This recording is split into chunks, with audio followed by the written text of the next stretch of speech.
The Ranger's Apprentice, The Ruins of Gorlan, Chapter 13. So you saw it. What did you think? Sir Rodney asked. Carol reached across the poured himself another tankard from the jug of beer that was the table between them. Rodney's quarters were simple enough Spartan when it was remembered that he was head of the battle school. Battle masters and the thieves took advantage of the position to surround themselves with the trappings of luxury. But that wasn't Rodney's style. His room was simply furnished with the pine wood table for a desk and 6 straightened backed pine chairs around it. There was a fireplace in the corner, of course. Rodney might have preferred to live in a simple style, but that didn't mean he enjoyed discomfort, and winters in Castle Redmont were cold. Right now, it was late summer, and the thick stone walls of the castle buildings served to keep the interiors cold. When the cold weather came, those same thick walls would retain the heat of the fire. On one wall, a large bay window looked out of the battle school's drill field. Facing the window on the opposite wall was a doorway, screened by a thick curtain leading to Rodney's sleeping quarters, a simple soldier bed, and more wooden furniture. It had been a little more ornate, with his wife, Antoinette, was still alive, but she had died some years previously, and the rooms were now unmistakably masculine in character, without any item in them that wasn't functional, and with an absolute minimum of decoration. I saw it, Carol agreed. Not sure that I believed it, but I saw it. You saw it only once, said Rodney. He said doing it constantly throughout the session, and I conceived that he was doing it unconsciously. As fast as the one I saw, Carol asked. Rodney nodded emphatically. If anything's faster, he was adding an extra stroke to the routine, but staying in time with the call. He hesitated, then finally said what they were both thinking. The boy's a natural. Carol inclined his head through thoughtfully. Based on what he'd seen, he wasn't prepared to dispute the fact, and the battle master had been watching the boy for some time during the session, he knew. But naturals were few and far between. They were those unique people for whom the skill of swordplay moved into an entirely different dimension. It became not so much a skill as an instinct to them. They were the ones who became the champions, the swordmasters. Experienced warriors like Sir Rodney and Sir Carol were expert swordmen, but naturals took the skill to a higher plane. It was as if, for them, the sword in their hand became a true extension, not just of their bodies, but of their personalities as well. The sword seemed to act in instant communion and harmony with the natural mind, acting even faster than conscious thought. Naturals were possessed of unique skill and timings and balance and rhythm. As such, they presented a heavy responsibility to those who were entrusted with their training. For those natural skills and abilities had to be carefully nurtured and developed in a long-term training program to allow the warrior, already highly proficient as the matter of course, to develop his true potential for genius. "You're sure?" Carol said eventually, and Rodney nodded again. his gaze out the window. In his mind, he was seeing the boy training, seeing those extra flickers of lightning fast movement. I'm sure, he said simply, we have to let Wallace know he'll have another pupil next semester. Wallace was a sword master at the Redmond Battle School. He was the one who would have the responsibility for adding a final polish to the basic skills that Carol and the others taught. In the event of an outstanding trainee, as Horace obviously was, he would give them private instruction in advanced techniques. Carol curled his bottom lip softly, as if he thought about the time frame Rodney had suggested. Not until then, he said.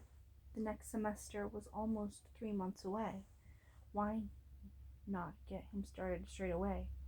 From what I saw, he already mastered the basic stuff. But Rodney shook his head. We haven't really assessed his personality yet, he said. He seems nice enough, lad, but you never know. If he turns out to be a misfit of some kind, I don't want to give him any sort of advanced instruction that Wallace can provide.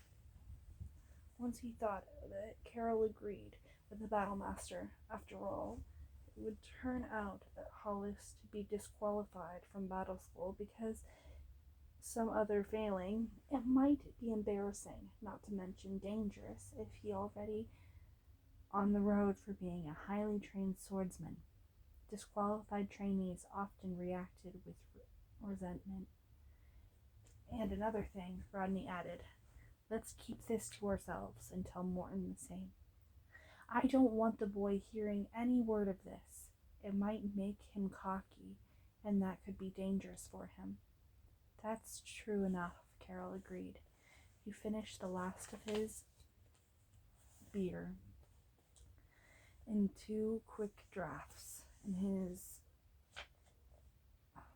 tankard down on the table and stood. Well, I'd better be getting along.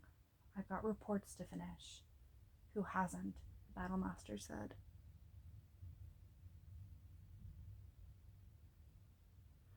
With some feeling, and the 2 friends exchanged rueful grins. I never knew there was too much paper involved in running a battle school, Carol snorted in disremission. Sometimes I think we should forget the weapon trainings and just throw all the paper at the enemy, bury them in it. He gave an informal salute, just touching one finger to his forehead. That was in keeping with his seniority. Then he turned and headed for the door. He paused as Rodney added one last post to their discussion. Keep an eye on the boy, of course, he said, but don't let him become aware of it. Of course, Carol replied. We don't want him to start thinking there's something special about him. All that moment, there was no chance that Horace would think there was anything special about him, at least not in a positive sense. What he did feel was there was something about him that attracted trouble. Word had gone around about the strange scene at the training grounds. His classmates, not understanding what had happened, all assumed Horace had somehow annoyed the battlemaster and now waited for the inevitable retribution. They knew that the rule during the first semester was that when one member of the class made a mistake, the entire class paid for it. As a result, the atmosphere in their dormitory had been stained, to say the least. Horace had finally made his way out of the room, intending to head for the river to escape the accommodation and blame he would feel from the others. Unfortunately, when he did so, he walked straight into the waiting arms of Alda, Bryn, and Jerome. The three boys had heard garbled versions of the scene at the practice yard. They assumed that Horace had been criticized for his sword work and decided to make him suffer for it. However, they knew that their attentions would not necessarily meet the approval of the battle school staff. Horace was a newcomer, had no way of knowing what sort of systematic bullying was totally disapproved of by Sir Rodney and the other instructors. Horace simply assumed that was the way things were supposed to be, and not knowing any better, went along with it, allowing himself to be bullied and insulted.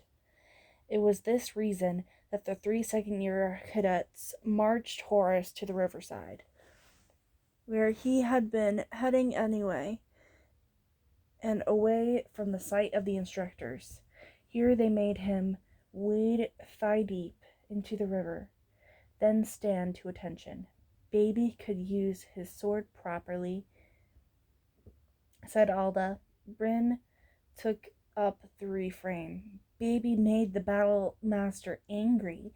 Baby doesn't belong in battle school. Babies shouldn't be given swords to play with. Baby should throw stones instead, Jerome concluded at the sarcastic litany. Pick up a stone, baby. Horace hesitated, then glanced around. The riverbed was full of stones, and he bent to get one. As he did so, his sleeves at the upper part of his jacket began soaked. Not a small stone, baby, Alda said, smiling heavily at him. You're a big baby.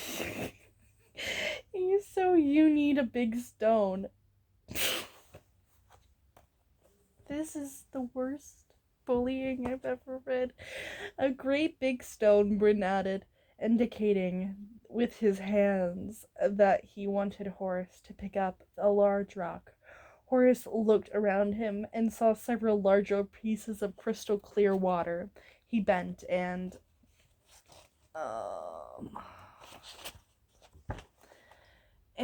retrieved one of them.